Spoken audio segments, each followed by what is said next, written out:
వీక్షకులందరికీ నమస్కారం. 2024వ సంవత్సరంలో 12వ మాసమందు అంటే డిసెంబర్ నెలలో ద్వాదశ రాశుల వారికి ఏ విధమైనటువంటి ఫలితాలు కలగబోతున్నాయో మనం ఈ వీడియో ద్వారా తెలుసుకుందాం. ముఖ్యంగా ఈ నెల చాలా కీలకమైనటువంటి నెల. ఈ నెలలో పెద్ద చెప్పుకోదగ్గటువంటి గ్రహ మార్పులేవి కూడా మనకి కనబడడం లేదు. ఒక్క 16వ తారీఖు నాడు మాత్రమే వృశ్చికంలో ఉండేటువంటి రవి ధనురాశిలోకి వెళ్తారు. దీన్నే ధనుర్మాసము అంటారు. అంటే తులా సంక్రమణం చేసేటప్పుడు ఏ విధంగా అయితే మనం గంగా స్నానాదులు లేదా ప్రయాగలో స్నానం ఇవన్నీ కూడా విశేషంగా చెప్పబడ్డాయో, రవి ధనురాశిలోకి సంక్రమణం చేసినటువంటి కాలాన్ని ధనుర్మాసంగా చెప్పారు. ఈ ధనుర్మాసంలో తిరుప్పావై చదువుతారు. విష్ణువుకి అతి ప్రీతికరమైనటువంటి మాసము మార్గశిర మాసము అంటారు. మాసేవ మార్గశీర్షోహం అంటూ ఉన్నది భగవద్గీత. భగవంతుడికి అత్యంత ఇష్టమైనటువంటిది.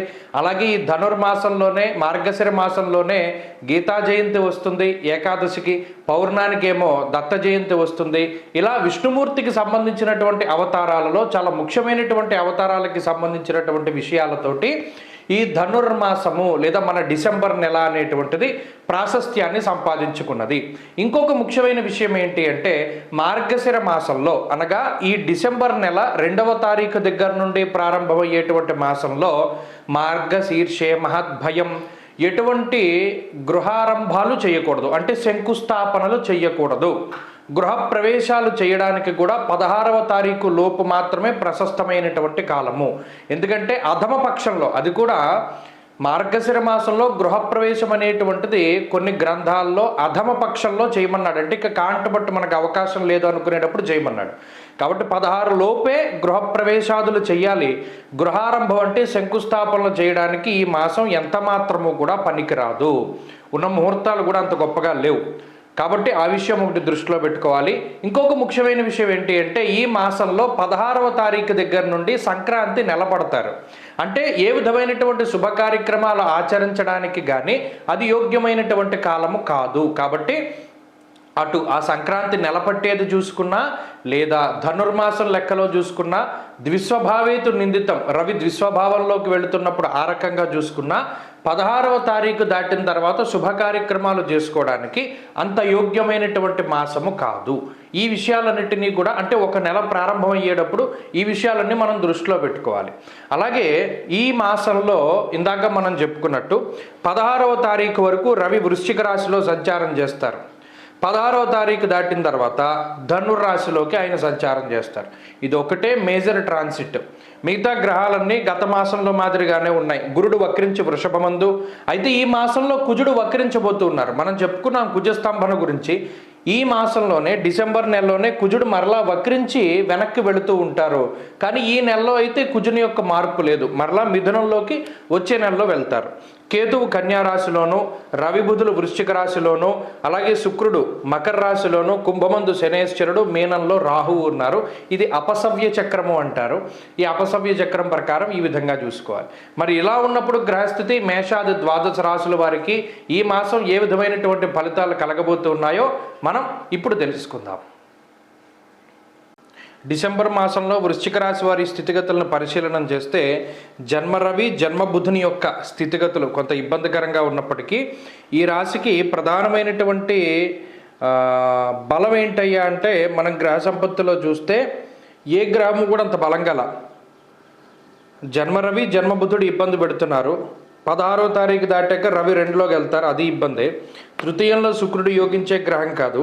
చతుర్థమందు శనేశ్వరుడు అర్ధాష్టమ శని, పంచమ రాహు ఇబ్బంది పెడుతున్నారు. సప్తమంలో గురుడు వక్రించి సంచారం చేస్తున్నారు. అష్టమం ఖాళీ, 9వ ఇంట్లో కుజుడు. ఇలా మొత్తం ఉన్నటువంటి గ్రహ సంపత్తిలో ఏ గ్రహము కూడా అనుకూలంగా లేనటువంటి స్థితి వృశ్చిక రాశి వారిది. ప్రతిసారి వృశ్చిక రాశి వారి గురించి వ్యతిరేకంగా మాట్లాడటం వల్ల నాకు వచ్చేటువంటి బెనిఫిట్ ఏమీ ఉండదు. అయితే జ్యోతిష్యం ఉన్నది ఎందుకు అంటే, ఒక గ్రహం లేదా మిగతా గ్రహాలు ప్రతికూలంగా ఉన్నప్పుడు ఇవి ప్రతికూలంగా ఉన్నాయని తెలుసుకుంటే ఏదైనా వచ్చేటువంటి ఉపద్రవం నుండి బయటపడగలుగుతాం, లేదా ఏదైనా మనకి హాని జరిగేది ఉంటే బయటపడగలుగుతాం. మీరు ఏదైనా రోడ్డు మీద ప్రయాణం చేస్తున్నారు, చాలా పెద్ద వర్షం పడింది, ఒక గొయ్యి ఉంది, ఆ గొయ్యి అంతా కూడా నీటితో కప్పబడి ఉంది. అది ఎంత లోతుందో మీకు తెలియదు. మన శాస్త్రంలో ఏం చెప్తుంది గ్రహస్థితి? ఫలానా వెళ్ళేటువంటి మార్గంలో ఈ అబ్స్టాకిల్స్ ఉన్నాయి, ఇవి ఇంత తీవ్రమైనవి. కాబట్టి ఆ గ్రహ సంపత్తి అలా సూచించినప్పుడు మనం ప్రయాణంలో కొంత జాగ్రత్తలు తీసుకుంటే అక్కడ వేగాన్ని తగ్గించుకోవడం ద్వారా లేదా దారి మళ్లించుకోవడం ద్వారా మనం సేఫ్ అవుతాం. ఇది ప్రధానంగా ఎందుకు చెప్తున్నానంటే 9 గ్రహాలు వృశ్చిక రాశికి ప్రతికూలంగా ఉన్నాయి ఇప్పుడున్నటువంటి పరిస్థితుల్లో. అందుకనే చక్రంలో కూడా మీకు ఎందుకు చూపెడుతున్నాను, జన్మ రవి బుధులు ప్రతికూలం, తృతీయ శుక్రుడు యోగకారకుడు కాదు, అర్ధాష్టమ శని, రాహువు, గురుడు, ఇలా ఏ గ్రహాన్ని చూసుకున్నా అంతా ప్రతికూలంగానే ఉంది టైము. మరి ఇది ఎప్పుడు బాగుపడుతుందండి, అసలు బాగుపడుతుందా లేదా చాలామంది అడుగుతున్నారు. ఈ గురుడు వక్రగతిని వదిలేయాలి. అది ఎప్పుడు వదులుతాడు ఆయన? ఫిబ్రవరి 4వ తారీఖున వక్రగతి వదులుతాడు ఆయన. అప్పటి నుండి బాగుంటుంది. ఈ లోపు ఉన్న పరిస్థితులు అంత సానుకూలంగా లేవు. మరి లేకపోవడం వల్ల ఏమవుతుంది? దేహార్తి చిత్త సంతాప కాలాతిక్రమ భోజనం, అలాగే వాతశూలం మనక్లేశం భయం స్వస్థానహానికృత చోరాగ్నిండ్రప భీతిశ్చ గాత్రగాంభీర్యనాశనం, ఇలా చెప్పుకుంటూ పోతే వ్యతిరేకమైన ఫలితాలే. హెల్త్ ఇది సమస్య కాదు, అలానే బాగాను ఉండదు, మిశ్రమంగా ఉంటుంది. పోనీ ఏదైనా అనారోగ్యమా? కాదు. అలాని మన పనులు మనం చేసుకోనివ్వదు. అలాగే ఆర్థిక పరిస్థితులు, డబ్బులు లేవా అంటే ఉంటాయి, కానీ మనకు కావలసినంత ఉండవు, మనకు అవసరం వచ్చినప్పుడు ఉండవు, అవసరం లేనప్పుడు ఉన్న ఉపయోగం ఉండదు. ఇలా మిశ్రమంగా ఉంటుంది వాతావరణం. ఇదేం చెడు కాదు, మంచి కాదు, మధ్యస్థంగా ఉంటుంది. మనకు కావలసిన పని చేయలేకపోతాం, మనం చేసే పని మనకు నచ్చదు. ఇలాగే వైవిధ్యంగా ఉంటుంది ఈ రాశి వారి పరిస్థితి. ఏదైనా ప్రయాణం చేస్తారు, దానివల్ల ఏం కలిసి రాదు, దానివల్ల డబ్బు వేస్ట్, సమయం వేస్ట్, మన శక్తి వేస్ట్. ఇతరుల కోసం ఎక్కువ కష్టపడతారు. విచిత్రం ఏంటంటే పక్కవాడికి ఇచ్చే సలహాలు, దానివల్ల వాళ్ళు బాగుపడతారు. అదే మీకు మీరుగా ఏదైనా సలహా ఇచ్చుకుంటే అది ఫలించదు. పక్కవాడికి ఏదైనా సహాయం చేస్తారు, వాళ్ళకి ఏదైనా ఉపయోగపడతారు, మీ వరకు వచ్చేసరికి ఎవడో ఉపయోగపడ్డం, మీకు శక్తి ఉండదు. ఇలా అయిపోతుంది పరిస్థితి. ఇలాంటి సందర్భాల్లో అంటే ఇలాంటి గ్రహస్థితులు ఉన్నప్పుడు ఉద్యోగం మార్పు చేయడం అంత మంచిది కాదు. అంటే రిస్క్ చేయడం. ఒరిజినల్గా మనకి ఇంకో ఆఫర్ ఉంది అంటే వెళ్ళొచ్చేమో, కానీ నిజానికి ఉద్యోగ అవకాశాలు లేకుండా ఉన్న ఉద్యోగం మానేసి కొత్తది చేయాలి అంటే ప్రయత్నం, అటువంటి వాటి జోలికి వెళ్ళకూడదు. కొత్తగా వ్యాపారాలు ప్రారంభించాలి, చేయకూడదు. కొత్తగా ఏదైనా మనం పని మొదలు పెట్టాలి, చేయకూడదు. కొత్తగా ఇల్లు ప్రారంభం చేయాలి, చేయకూడదు.